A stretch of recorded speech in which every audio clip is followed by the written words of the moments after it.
I thank the gentleman from Kentucky for yielding and for hosting this special order on the importance of America's coal industry. Mr. Speaker, I rise to discuss the importance of coal in Missouri.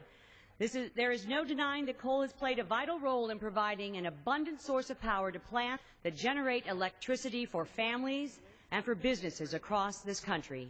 In Missouri, coal-fired electricity is responsible for 81% of the state's electric supply and largely contributed to Missouri's low electricity rate of 7 cents per kilowatt hour in 2011, compared to the national average of 10 cents per kilowatt hour for that very same year.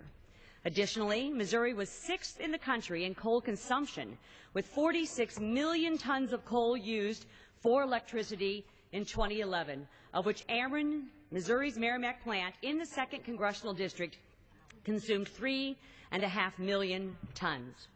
Ameren, Missouri, based out of St. Louis, is the state's largest electric utility and provides electric service to approximately 1.2 million customers across central and eastern Missouri, including the greater St. Louis area.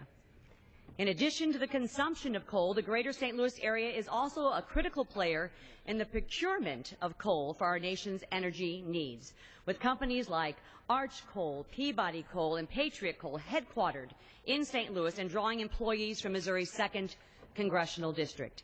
These companies are among some of the country and the world's largest coal providers. All of this helps in keeping energy costs low for families and for businesses. More than half of American households devote more than 20% of their family budget to energy costs.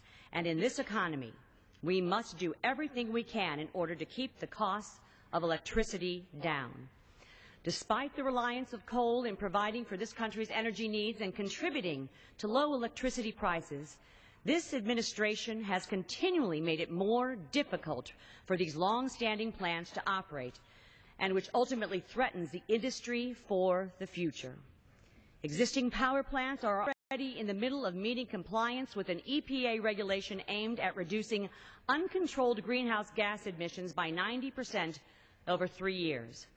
Now, EPA is also proposing to regulate greenhouse gases for new power plants that will require them to meet a natural gas standard for air emissions by relying on unproven technology utilizing carbon capture and storage. This standard was originally designed for a completely different energy source and relies on technology that has not yet been commercially tested, with the EPA itself estimating that this new source performance standard rule will add around 80% to the cost of electricity for a new coal plant. The EPA has already missed their April 13th deadline to finalize the rule, citing that they are still reviewing the close to 2 million comments that have been offered on the proposal. Among these comments are submissions from 221 members of Congress, including 14 Democrats, who all have concerns with the devastating impact that this rule will have on jobs and the economy. As a new member of Congress, I would like to join my colleagues in opposition of this rule. The new source performance standard rule will deny economic and environmental benefits of new low-emissions coal power plants in favor of plants that rely on commercially unproven technology in order to chase unrealistic and marginal environmental standards. On top of all of this, President Obama's nominee to head the EPA during his 2nd term only promises to bring the same kind of policies that have shut down factories and bogged down companies with increased regulatory red tape during her 1st term. Gina McCarthy has as head of the EPA's Office on Air Quality since 2009 and was instrumental in the creation of these regulations that have attacked the coal industry.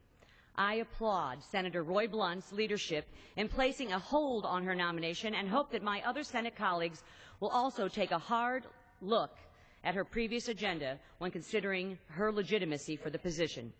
With such an important part of our domestic energy production and economic activity at stake, the coal industry just simply cannot handle 4 more years of the same regulatory overburden by the EPA. What this all comes down to is continuing to provide reliable and affordable energy for the people of Missouri and the United States of America. Increasing costs of doing business subsequently increases the price of energy for households at a time when families are spending more and more of their budget on powering their homes.